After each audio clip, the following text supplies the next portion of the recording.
Earlier this month, you said she doesn't have, quote, a presidential look. She's standing here right now. What did you mean by that? She doesn't have the look. So he meant by that exactly what he said. She doesn't have the look.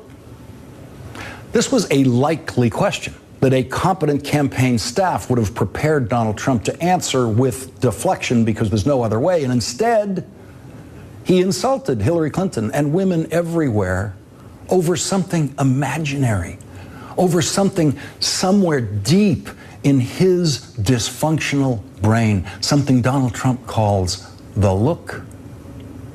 If Hillary Clinton doesn't have the look, then Margaret Thatcher didn't have the look.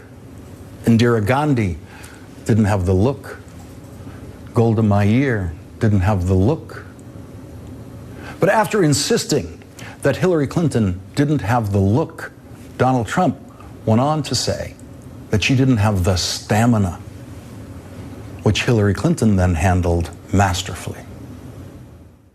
He tried to switch from looks to stamina, but this is a man who has called women pigs, slobs, and dogs, and someone who has said pregnancy is an inconvenience to employers, who has said pregnancy is never, it's a wonderful thing for the woman, it's a wonderful thing for the husband, it's certainly an inconvenience for a business. And whether people want to say that or not, the fact is it is an inconvenience for a person that is running a business.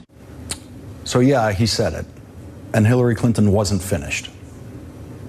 And one of the worst things he said was about a woman in a beauty contest. He loves beauty contests, supporting them and hanging around them. And he called this woman Miss Piggy. Then he called her Miss Housekeeping because she was Latina.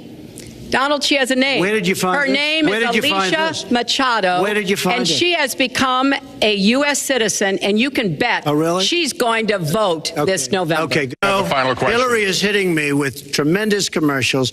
Some of it said an entertainment. Some of it said somebody who's been very vicious to me, Rosie O'Donnell. I said very tough things to her, and I think everybody would agree that she deserves it, and nobody feels sorry for her. She deserves it. Yep.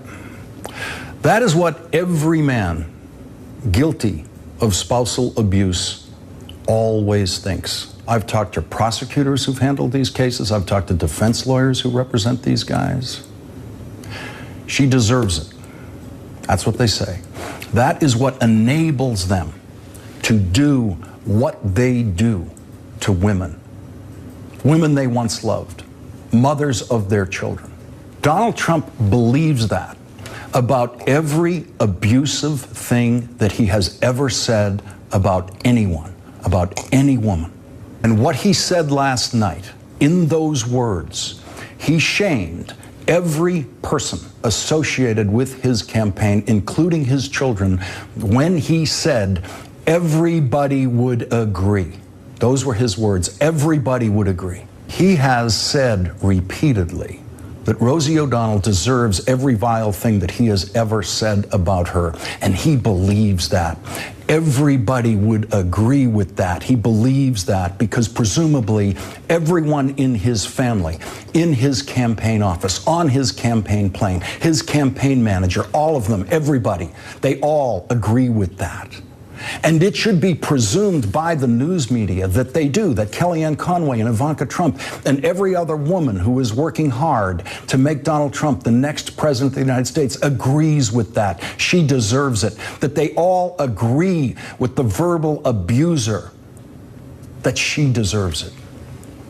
And if they don't agree, then step forward now and tell us that now. Then tell the 84 million people who heard your father say that last night that you don't agree. Or live the rest of your lives with the shame that Donald Trump deserves for everything he has said about Rosie O'Donnell and other women. Live with that shame because Donald Trump said everybody agrees with him. And that means you.